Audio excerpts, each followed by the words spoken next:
Okay guys, by now you know I passed.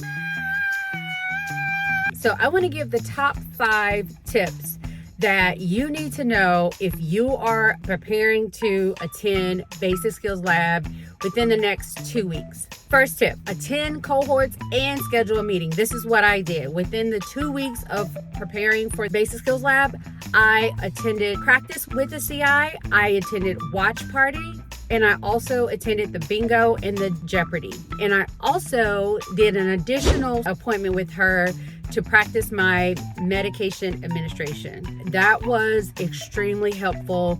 She gives a lot of tips. You really don't have a lot of room. So find out what are the 5 checklists that you need to print out, put in your side pocket when you go to those stations each time you are practicing the skills. Tip number 2, please practice all the skills that you find out from the CI for Basic Skills Lab. Practice those at home within the 2 weeks. Practice those in the skills environment as many times as they want. Practice.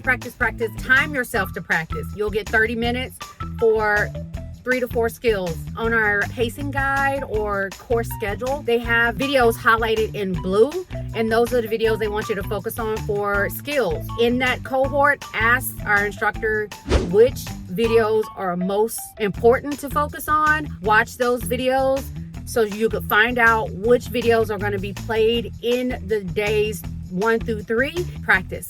Tip number 3, when you're packing for skills, whether you're flying or driving, purchase this vacuum sealer bag. You don't need any intermediate skill supplies, so please don't pack that, so that way you don't have to have a weighted bag. Pack your supplies in one of these plastic bags, vacuum seal it up, and then pack your bag. Like, pack your bag and vacuum seal that up and put that in your luggage. It will be flat. It was perfect. Also, the uniforms. Roll up your uniform separately, or you can roll them together. After they're already ironed at home, roll them up, vacuum seal them. Once you unroll them, you won't have to iron them when you get to your hotel. Tip 4, during the sims, make sure you print those out to prepare, right? It's just 2 patient reports. Once you print out the patient reports, they're gonna go over it before. Take notes when you're going over those reports. Fold it up and put it in your scrub pocket.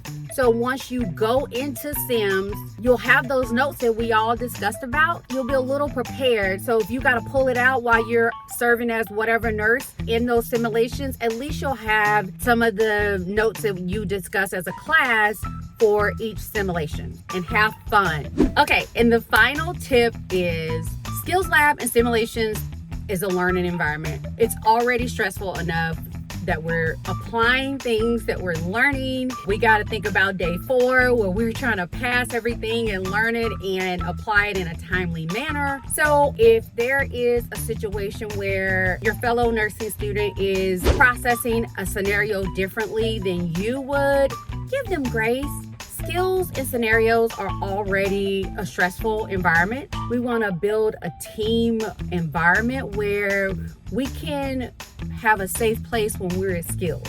That is the immediate top 5 tips that I have. I passed, and it's so exciting, and I wanted to make sure you all were the first to know, and I want to give you all my immediate top 5 tips to make sure you are successful going in and planning your basic lab skills within the next 2 weeks or a week. Until next time, be blessed, stay safe, and I'll see you in the next one.